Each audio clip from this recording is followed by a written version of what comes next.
If you missed it last time, it was just me showing some stuff, showing a page I'm working on, which I think is on screen right now because I'm still trying to set up. I like to use my phone to proof. I like to use my phone to kind of keep things going. Actually, what I'm doing is I'm using my phone as a corrective monitor. Like it shows me what's on screen, what I'm showing. And come on, dude. There we go.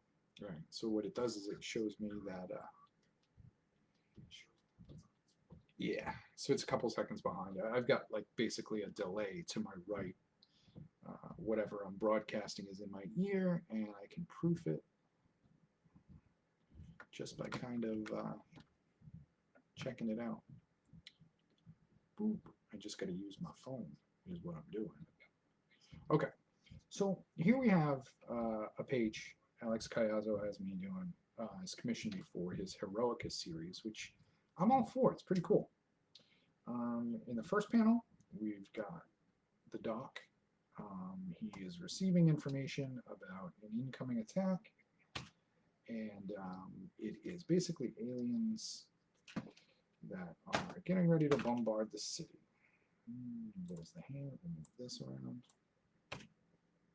We see an exterior shot of the already assaulted city, and this, the base of the, or the bottom of the alien spacecraft. We see what we can assume is a cannon coming out of it. I mean, here I decided it was a cannon, but you know, it just, I think that vague shape still allows people to be like, oh, drama, but at the same time, what the heck is that? And then you pan back to see the bombed out city and the saucer with the gun, and then we see one of the doctor's buddies who is military special forces being attacked by what look like these Terminator type of half robot, half people things, and they're getting ready to bear down on her while she's firing away. And then the fifth panel here, we see the whoever is speaking to Doc in regards to the information. It's basically like an intel report. The Doc gives him a little bit more information, and he decides, that's it, I'm turning into Heroica. This is, for anybody that might wonder what the heck's going on here, this is like the Shazam moment. This is the Billy Batson, I'm saying Shazam and turning into Captain Marvel panel. So there he is. I'm Heroica. And then you see Heroica burst forth from the warehouse he was in getting his intel report from the doc, and the alien spacecraft sees him and decides, oh, gotta take care of this. So they fire that cannon, and it goes right towards Heroica, who is just kind of like looking around going, what the heck's going on? And he gets hit. Gets hit by the cannon blast, and it doesn't kill him. It just more or less irritates him because he's indestructible and powerful, and he says, so what the heck, let's get rid of this, and decides he's going to deflect it back up at the spacecraft, and he punches it because somehow energy has become a physical manifestation, and that's what happens in the cartoon and comic book world. Punches it, and it goes back up to the saucer, and explosion, and definitely creates a hole because you can see little pieces of the starship. And he's like, oh, look what I just did, you know, take that, spaceship. Now, a little bit of insight. The way I like to set up my layers is I like to have my panels established.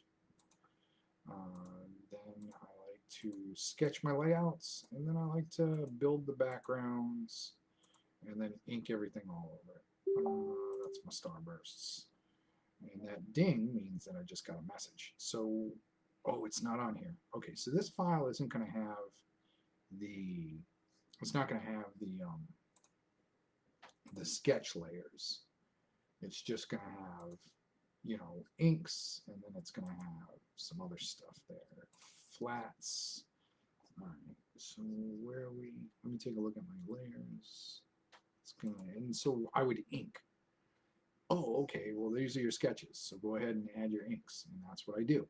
And then I decide after my inks, I'm going to add my flats, and that's usually what winds up happening is my flats. But in this case, before I did my flats, I decided I was going to pull a trick out of my hat, and it's a nifty little clip studio trick that you can do where you can take photographs and you can turn them from color into black and white, and then when they're turned to black and white, you can turn them almost into artwork.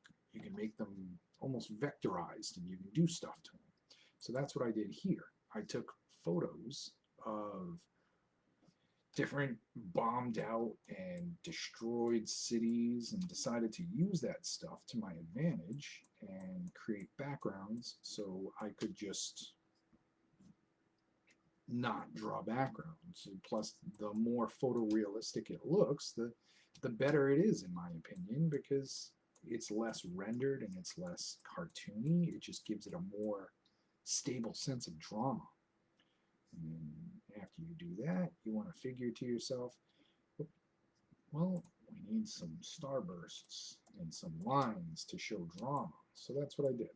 There's another element you can use in Photoshop, or not Photoshop, sorry, Clip Studio. I hope the good folks at Adobe don't get offended should they hear that. But you do something like that, and then that would be where I decide, okay, I need to lay a foundation of backgrounds for each panel so that you can see what the mood is and decide where things are going to go. Because regardless of what you may think, color invokes emotion, and it does so effortlessly. So you want to establish the setting for each scene in each panel with background colors. So that's what I did. And then after that's done, you want to say to yourself, let's add some holds for the backgrounds. And holds are basically just tricks over photos or over inks so that it changes the colors of whatever the element is below it. You see it a lot in the animation, but it also works in comic books as well. It works very easily in comic books. You do it with color holds on inks. So as you can see, I made the inks for the holograms and for the explosions and for the laser blasts. I gave those holds. So they're supposed to emulate energy a little bit better. And then once that's done, I throw some flats in there. I'm going to make some base colors. Now, sometimes I go a little bit overboard, like I did in this panel. See, I added flats, and then I started putting energy in, and I was like, oh man, what if I did this? And then I started playing around, and I got in way too deep, and by that point in time, my flats were more textured and rendered than I wanted them to be. And so I had some stuff in my flats that I didn't really need. And then I decided I was going to add shadows, which I did. And so there's the shadow. And for shadows, of course, you need lighting. So I added lighting. Because for every shadow, you need the contrast. For, you know, it's a balance. It's a yin and yang thing. You need, if you have darkness, you need a light source. So once I did that, the light source needed a glow. And you get that from, where's the glow? What did I do there? I don't know, but I did it. And then you want to add some special effects, like I did on the lasers and some of the holograms. Did I forget anything? No. Okay, so that's basically what the page looked like when it was done. And I sent it off to Alex, and he was really happy and really impressed. And he's like, oh man, I want to get you page 2 as soon as I can. And I told him, hey man, just send it to me as quickly as you can. I want to be able to set that up so I can get it going. And that's what I did. He sent me an email last night in regards to the script, and he does a lot of art direction himself where he visually shows me what he has in mind for each panel and for that specific page. So what I do is I take that and I lay it down under my page. So I have setups for that. Let's see what the trim is. There we go. Those purple lines, they show me where the professional trim marks are or where the lines are for borders, so that the page that I produce will work out at a normal size. It'll work out at a professional size. So I set that inside of the trim area the best I can, and then I go ahead and I set up my